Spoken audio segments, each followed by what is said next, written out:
Hello everybody out there, YouTube land. Ed here, ELH Scale Model Garage, and this is an update on beginning basics. Now, the last time y'all saw my chassis and suspension for this 68 Camaro, it was just cleaned up and glued together. Well, now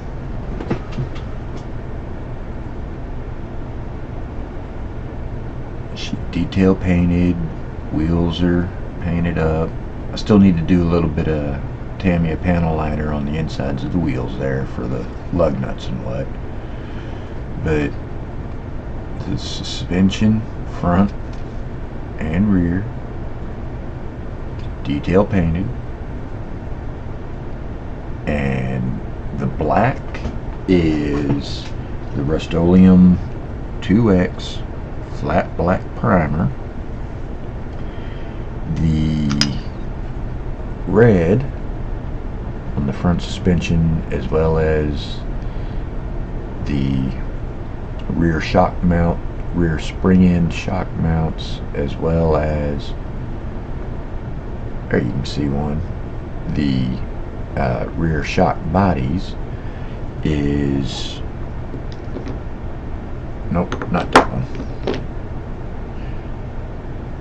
Tester square jar enamel, gloss red. The fuel tank, rear diff center housing, and front tie rod are Testers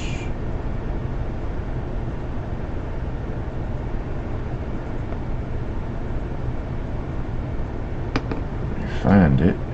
Testers square jar flat aluminum enamel. Let's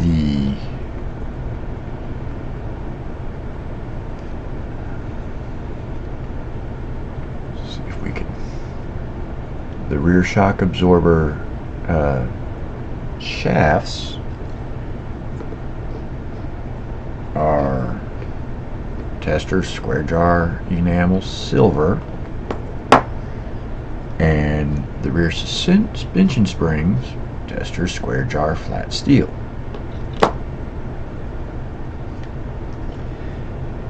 Every bit of red, silver, aluminum, and steel on this was done with this brush right here. Now, I did have to do some touch up on the flat black, on the black, and for that, Tester square jar enamel flat black.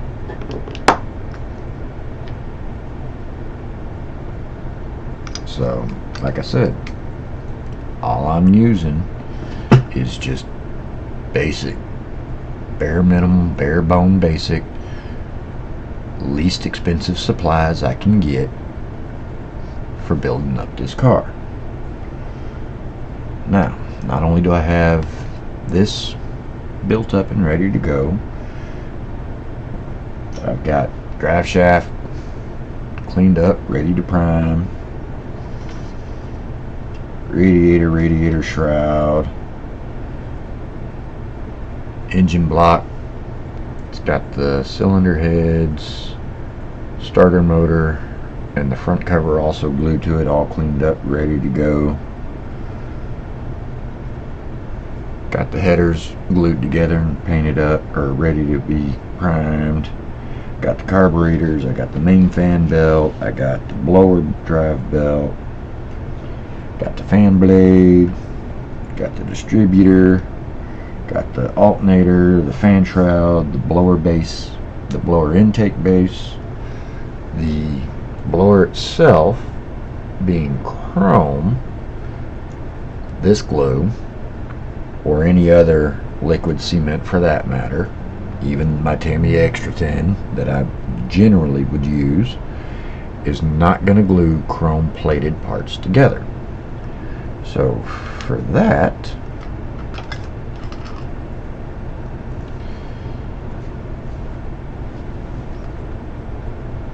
Duro Super Glue. Buy it in a 4-pack at Walmart. Less than $5.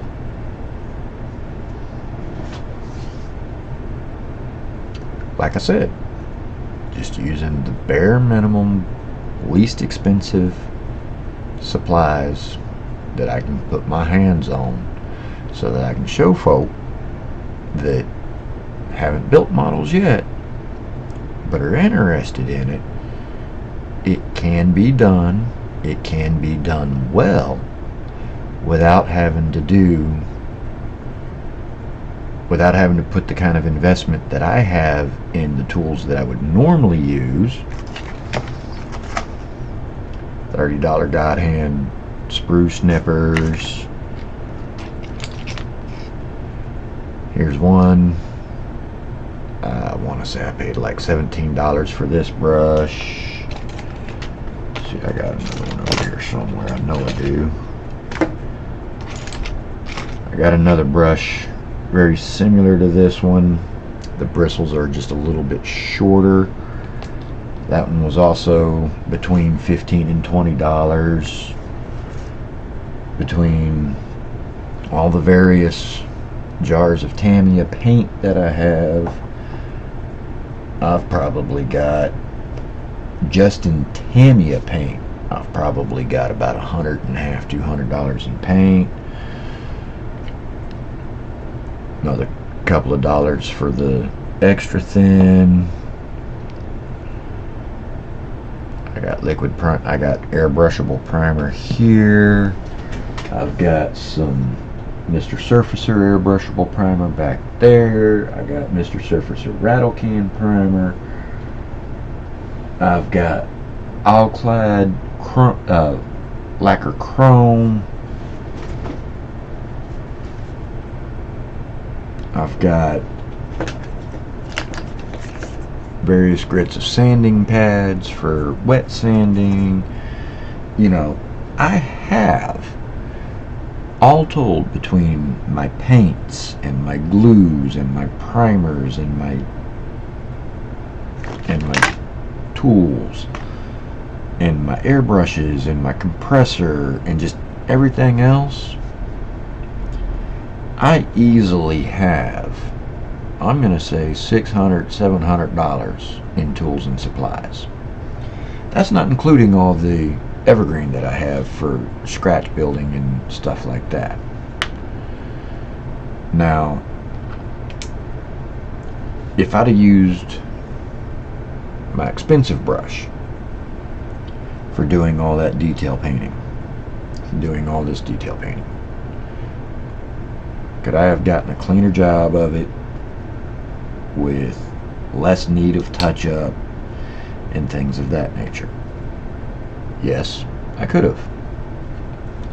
The bristles on this brush are better quality, they're shorter, and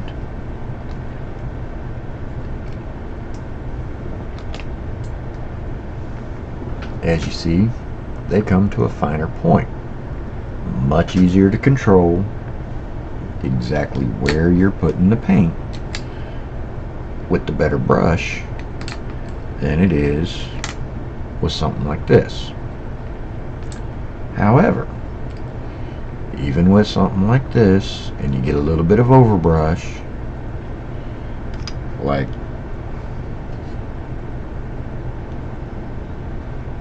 I had some steel overbrush.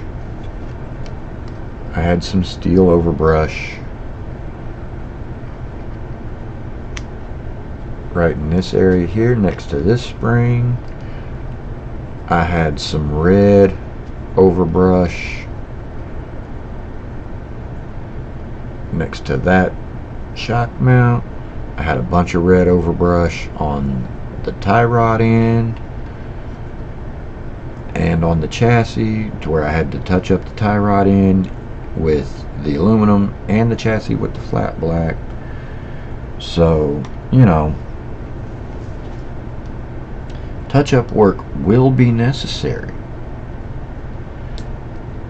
when you're using these less expensive brushes. Another thing I'd like to point out enamel paint, doesn't matter what brand, takes forever to cure. Not dry, cure. Because enamel paint will dry to where you can touch it and it's not tacky or anything like that fairly quickly, but it's not cured. And you go to touching on it a lot or putting any kind of pressure on it for assembling parts, you're gonna put fingerprints in it. You don't want to do that. So one thing you can do with a part that's painted with enamel paint, put it in a dehydrator. I'll generally put my enameled parts in my dehydrator that I picked up at Ollie's for like 30 bucks. Not a bad investment. Price of a kit, and I can use it from now until the motor quits. And what's really nice about it is with these enamels, I can put something that's painted with enamel in that dehydrator, and it greatly accelerates the curing time to where I can handle that enamel painted part for the purpose of assembling other parts around it without putting fingerprints in it. Otherwise, you're going to be waiting. Otherwise, you go to paint like this suspension right here, or that suspension right there, or that fuel tank. You go to paint it, and you're going to be waiting 3-4 days before it's cured to where you can handle it to finish assembling the kit. If you happen to have a dehydrator, awesome. Use it. It'll speed up your painting time. It'll speed up the assembly time because it'll cure that paint just that much quicker. And for like when I'm airbrushing and I'm using my acrylics,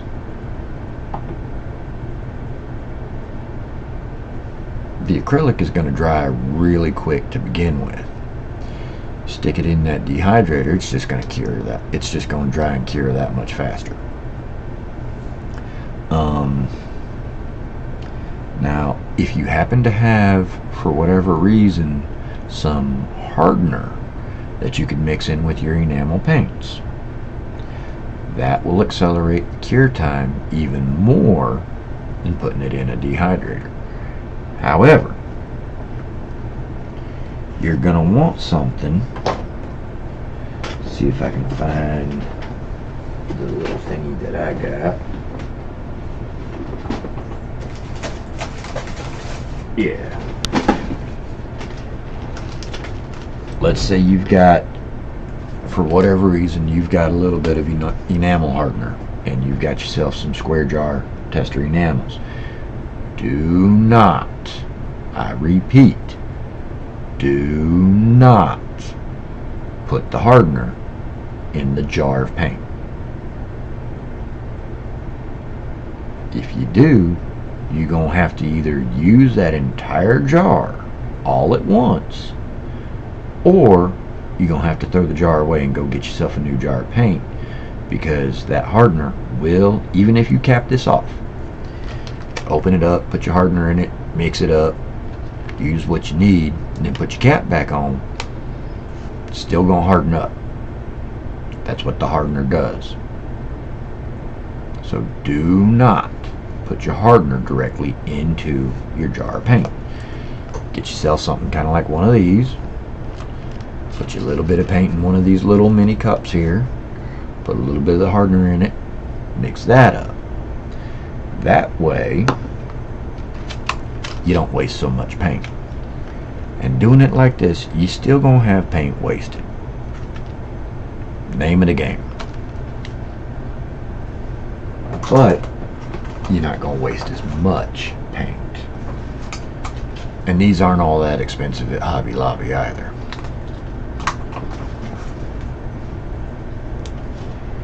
If you don't have hardener, but you have access to a dehydrator, use the dehydrator. It'll reduce the curing time on your enamel painted parts to where instead of having to wait 3 or 4 days, or more maybe, depends, to be able to handle your parts for continuing on with the assembly, down to a day, day and a half. So, and if you don't have dehydrator, well, you know what, that's all good too. Just gonna take you a little bit longer to get it done. So, all that being said, basically what I'm doing is showing folk that hadn't done this before that yes, you can get a good result on a build utilizing inexpensive tools. And this way you're not sinking $200, $300, $400 into tools and supplies for a hobby that you might, after building 3, 4, maybe 5 kits, decide that this ain't for me. I'm going to do something else. But then here you've got all this expensive tools and supplies that you ain't got any other use for. Why spend $200, $300, $400 in supplies between tools and paints and airbrushes and compressors and all that for something that you're not 100% that you're going to want to do, when you can go and spend $40, maybe $50 in supplies for the less expensive stuff, like what I'm using for this build here, and then 3, 4, maybe 5 kits down the road, if you decide at that point that building models is not for you, well, you'll have gotten a fairly good amount of use out of that $40, $50 worth of supplies, and you don't have a whole lot of money tied up anymore, left over in all this stuff that you're not going to use. You're not out all that much money with unusable stuff. It's kind of like a retail situation.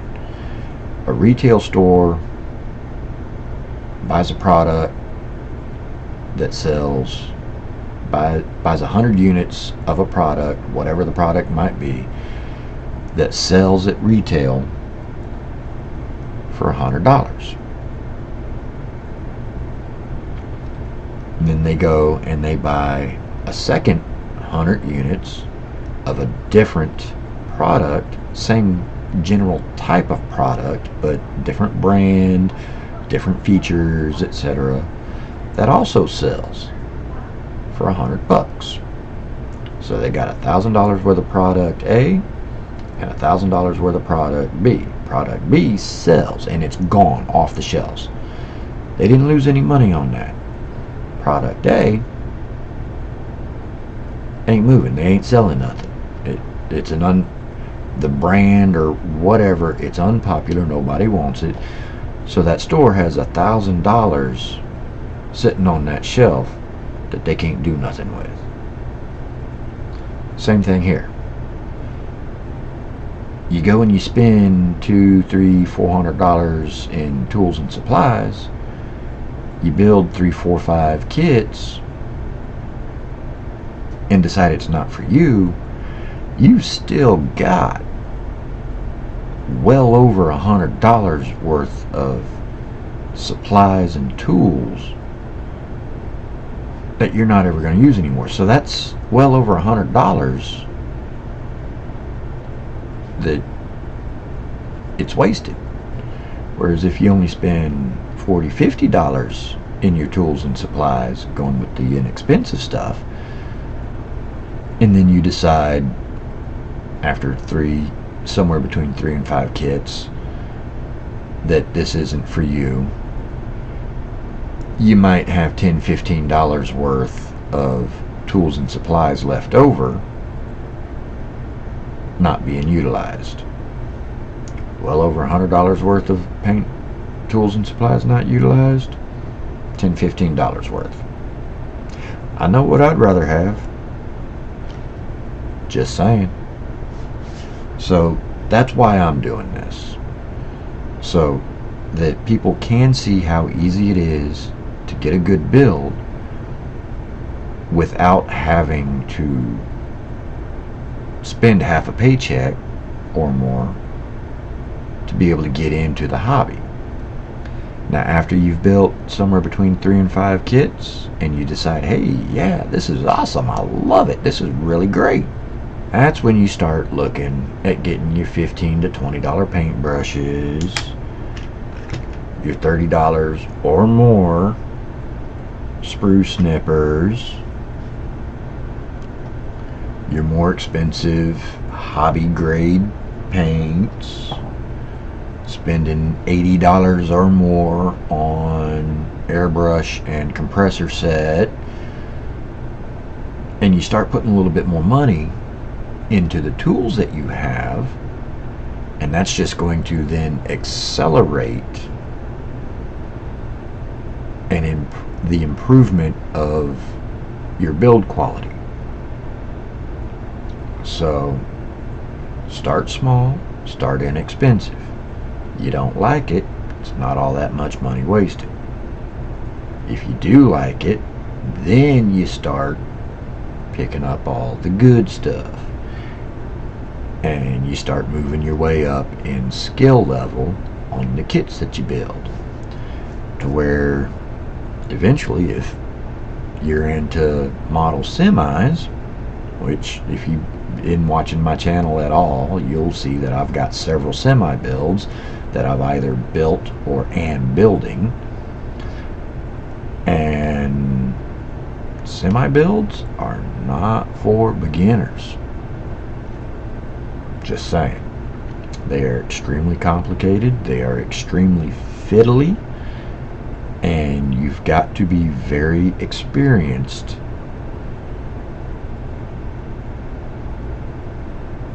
if you want to get a good result.